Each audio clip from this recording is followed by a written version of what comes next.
Let's talk about the next section, which will be the target market. Okay?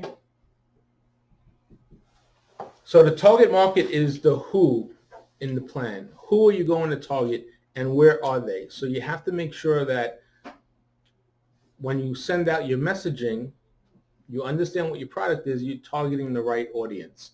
So is it a demographic that's going to like your product? Is it someone that's going to use the product?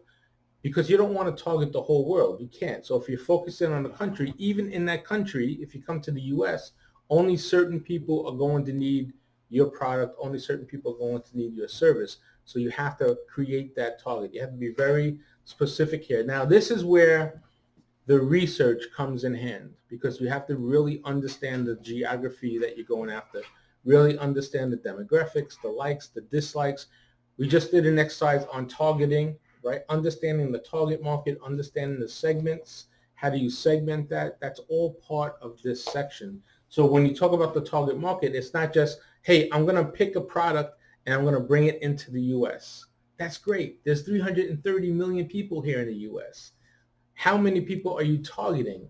Okay, I'm going to take a product, bring it into the US, and target only men. That's great. There might be 150 million men in the US. Well, now you need to get a little more specific. I'm going to take the product, bring it into the US, target men between the ages of 18 and 30. That's a little better. Then I'm going to target men between the ages of 18 and 30 who like to play soccer, right? That's even a little better.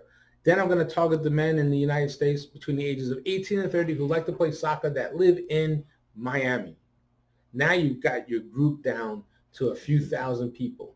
So now you can really focus in on right, very specific, because that's where the detail is. You have to be specific. You can't spend millions of dollars and be so generalized. So in the beginning, when you launch a business, you have to be very specific in your target market. You have to get down and really do the research. So perhaps you have two markets. Maybe you have, two geographic markets. Maybe you want to focus in Miami, and maybe you want to focus in on Dallas, or maybe you want to do the entire U.S., but do a narrow channel, because every market you go after is going to cost you money. So you can't market to everybody. If you market to everybody, you don't have enough money to market to everybody. You could do it on social media. It's less expensive now, right? But you still have to have a budget, and you still have to have that geographic target. And that's where this is coming in there. So really, you have to explain why that international market wants your product or service.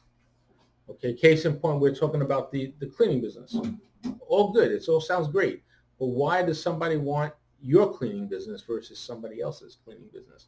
Now, if you say it's in the details, that's good too. But now you have to be more, you have to define it more, give it more specifics, because you have to pitch it, right? If you have a hard time explaining your own business to somebody, you're not going to be successful. You have to be able to explain why you're different than somebody else.